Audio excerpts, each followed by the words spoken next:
तो चलिए शुरुआत करते हैं चर्चा की। सबसे पहला सवाल कुमार गौरव, मैं आपके पास ही आ रही हूं। यही था वो सस्पेंस महिला आरक्षण बिल को लेकर, तो आज क्या तस्वीर रहेगी? और अगर हाँ, महिला आरक्षण बिल ही सरकार अगर लाने वाली है तो क्या उसका प्रारूप होगा?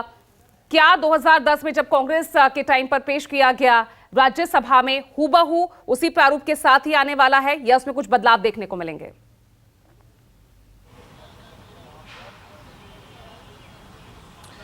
देखिए, बिल्कुल जो सूत्रों के हवाले से खबर है और जिस पर हम लोग लगातार चर्चा कर रहे हैं, सस्पेंस यही था। और महिला आरक्षण बिल को कल देर शाम जो कैबिनेट की बैठक हुई प्रधानमंत्री नरेंद्र मोदी के नेतृत्व में, उसमें अप्रूव किया है, कैबिनेट ने पास किया है। इसके तहत आधी आबादी को एक तरह से आप कह सकते हैं कि इस विशेष सत्र में जब संसद पुराने से नए की तरफ जा रहा है, एक नया रास्ता भी आधी आबादी के लिए खोल रहा है। और 33% आरक्षण महिलाओं के लिए संसद में और साथ ही विधानसभाओं में इसको अप्रूव किया गया है कल की कैबिनेट में, यानी आधी आबादी का रिप्रेजेंटेशन होना चाहिए। कल प्रधानमंत्री ने भी जब 75 साल के इतिहास की चर्चा हो रही थी सदन में, तो उन्होंने कहा था कि इस संसद में 7500 सांसद आए हैं, जिसमें से 600 सांसद महिलाएं रही है, यानी कुल अनुपात सिर्फ महिलाओं का 8% रहा है 75 साल के भारत के आप कह सकते हैं कि संसदीय इतिहास में। तो जाहिर सी बात है, एक तरह से संकेत मिला था। और शाम को देर शाम जो बैठक हुई उसके बाद हालांकि औपचारिक ऐलान अभी नहीं हुआ है, लेकिन बात पुख्ता माना जा रहा है कि केंद्रीय कैबिनेट ने कल शाम इसे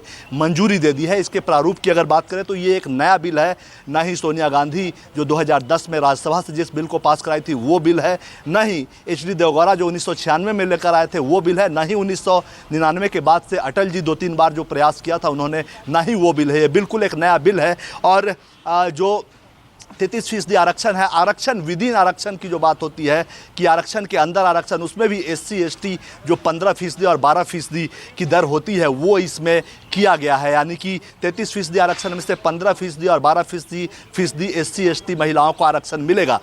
इसके तहत कुल मिलाकर अभी की जो संख्या है उस लिहाज से 170 से 180 सीटें महिलाओं के लिए आरक्षित हो जाएंगी। और आने वाले समय में चूँकि कल जो बैठक हुई संसद की, उसमें डिलिमिटेशन पर भी चर्चा हुई कि आगे 26 में ये ड्यू है कि डिलिमिटेशन होगा संसदीय सीटों का, और उसके तहत 180 सीटें बढ़ जाएगी। लेकिन अभी देखिए कुछ चीज़ों पे क्लैरिटी नहीं है, चूंकि विपक्ष की मांग OBC रिजर्वेशन को भी थी कि इसको भी इसमें समाहित किया जाए, उस पर क्लैरिटी नहीं है। लेकिन हाँ, रिजर्वेशन विदिन रिजर्वेशन में SC और ST हैं, वो जो नियम है उसके तहत ही इसको किया गया है।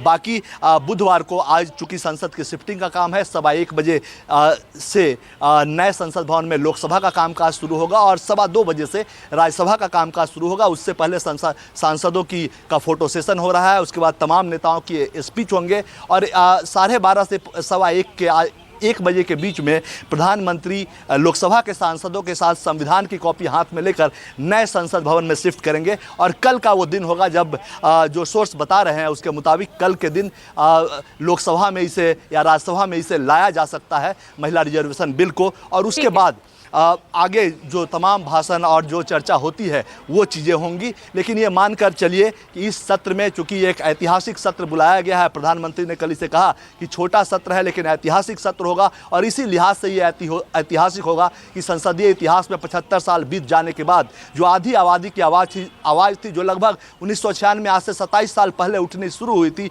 वो अब एक तरह से मूर्त रूप ले पाएगा। हालांकि इसमें और आगे कई सारे प्रोसेस हैं। एक तरीका ये कहता है कि संसद से पास होने के बाद लगभग आधे राज्यों के विधानसभाओं से इसे पास होना होगा, और ऐसे में इसमें वक्त लग सकता है। और ये भी हो सकता है कि 2029 के आसपास जाकर जब चुनाव होने लगे तो उस वक्त ये जमीन पर उतरे और महिलाओं को आरक्षण मिलना शुरू हो। लेकिन इसका आना ये भी समझना बहुत जरूरी है।